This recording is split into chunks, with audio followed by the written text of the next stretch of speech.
SC/ST आरक्षणामधला supreme कोर्टानं दिलेल्या निकालामधला सगळ्यात महत्त्वाचा मुद्दा आहे क्रीमी लेअरचा।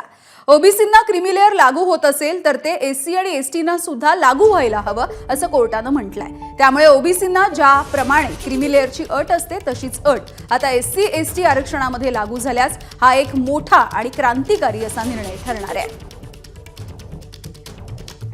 तर क्रीमी लेअरच्या बद्दल न्यायमूर्ती नेमकं काय म्हणालेत आपण बघूयात।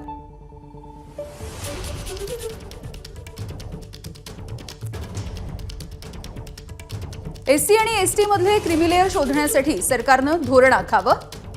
न्यायमूर्ती BR गवई यांचं वक्तव्य। क्रीमी लेअरची मर्यादा ओलांडणाऱ्यांना आरक्षणाचे लाभ देऊ नये, समानता आणण्याचा हाच एक मार्ग आहे। तर न्यायमूर्ती विक्रम नाथ काय म्हणाले ते आपण बघूयात। ओबीसींना क्रीमी लेअर लागू होत असेल तर ते SC/STना सुद्धा लागू व्हायला हवंय।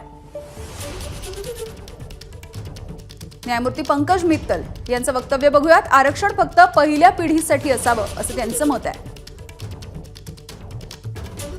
तर आरक्षणाचा लाभ घेऊन एखादी पिढी उच्च पदावरती गेली असेल वा श्रीमंत झाली असेल तर पुढल्या पिढीला आरक्षण नको असंही मित्तल म्हणताय।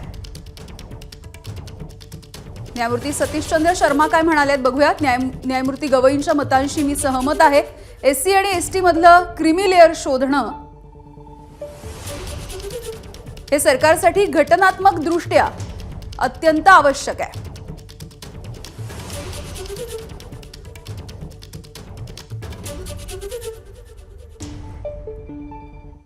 तर कोर्टाच्या निर्णयावरून कायदेतज्ञ असीम सरोदे आणि नेत्यांनी नेमकं काय म्हटलंय बघूयात। हा जो सर्वोच्च न्यायालयाचा निर्णय हा केवळ शेड्यूल का शेड्यूल ट्राईब या प्रवर्गात अनुसूचित जाती जमाती या प्रवर्गात येणाऱ्या घटकांसाठीच लागू आहे। क्रीमी लेअर सर्टिफिकेट तयार करून घेण्याचा बेकायदेशीर धंदा काही सरकारी अधिकाऱ्यांच्या मार्फत होऊ शकतो, जो ओबीसीच्या कॅटेगरी संदर्भात पण होतो आहे आणि तो एक चिंतेचा भाग आहे असं मला वाटतं। तर हे सगळेच एकूण आरक्षणाचे मुद्दे जे आहे ते सरकारने संविधानिक तरतूद बदलून जर केले तरच आरक्षणासाठी जागा तयार होऊ शकते आणि म्हणून हा केंद्र सरकारच्या अखत्यारीतला प्रश्न आहे असं मला कायदेशीर दृष्टिकोनातून वाटते की ज्यांना आवश्यकता नाही त्यांना रिझर्वेशन मधून काढण्याचे हक्क राज्य सरकारला देण्यात येत आहे आणि नवीन लोकांना त्यामुळे रिझर्वेशन मिळेल, त्याच्यासाठी जागा तयार होईल आणि सरकारवरचा आर्थिक बोजा एकीकडे वाचेल असं सुद्धा आहे।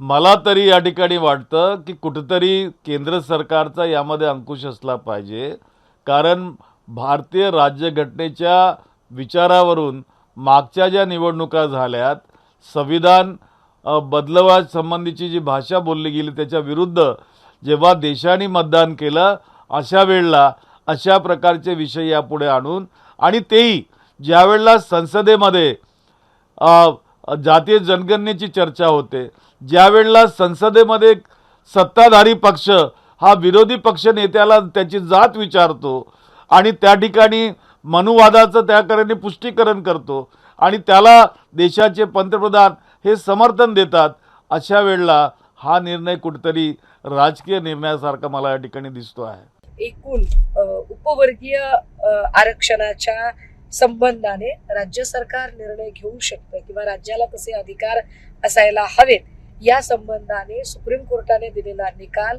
हा स्वागतार्ह आहे, अभिनंदनीय आहे।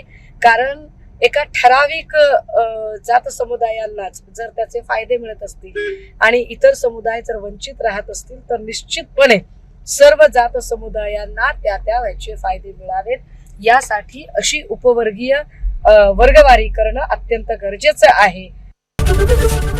एबीपी माझा, उघडा डोळे बघा नीट।